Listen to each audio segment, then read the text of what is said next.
The great Indian Kapil show के आगामी episode में दिखाया गया है कि जब भी देवल सार्वजनिक रूप से अपने जीवन के बारे में बात करते हैं तो वो ईमानदार और सहज होने की अपनी परंपरा को निभाते हैं।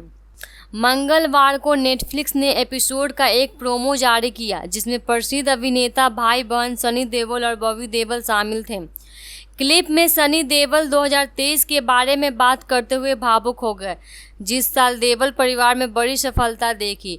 करण जौहर की सफल फिल्म रॉकी और रानी की प्रेम कहानी में अपनी उपस्थिति में धर्मेंद्र ने दर्शकों को मंत्रमुग्ध कर दिया, जबकि गदर 2 की जीत और एनिमल को मिली जबरदस्त प्रतिक्रिया सनी देओल और बॉबी देओल को करियर में एक कायलाभ का प्रतीक है। उन्होंने शो में कहा, हम 1960 के दशक के से ही सुर्खियों में हैं, लेकिन हम सालों में कोशिश कर रहे थे, चीज़ें काम नहीं कर रही थी। अच्छे समय के बारे में बात करते हुए सनी देओल ने कहा, मेरे बेटे की शादी फिर गदर 2 रिलीज हुई। उससे पहले पिताजी धर्मेंद्र की फिल्म रॉकी और रानी की प्रेम कहानी भी रिलीज हुई और हमें विश्वास नहीं हो रहा था कि हमें ऐसा कैसे मिल।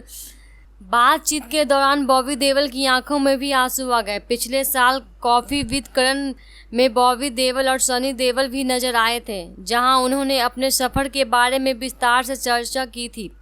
अपने विश्राम के बारे में बात करते हुए बॉबी देओल ने कहा, मैं हार मान ली, मुझे अपने आप पर दया आने लगी और मैं बहुत अधिक शराब पीने लगा। मैं घर बैठता ही रहता था और बार बार कोसता रहता था और कहता था, लोग मुझे क्यों नहीं ले जाते, मैं अच्छा हूँ। मुझे लगता है कि मैं हर चीज़ को लेकर बहुत नकारात्मक हो गया था।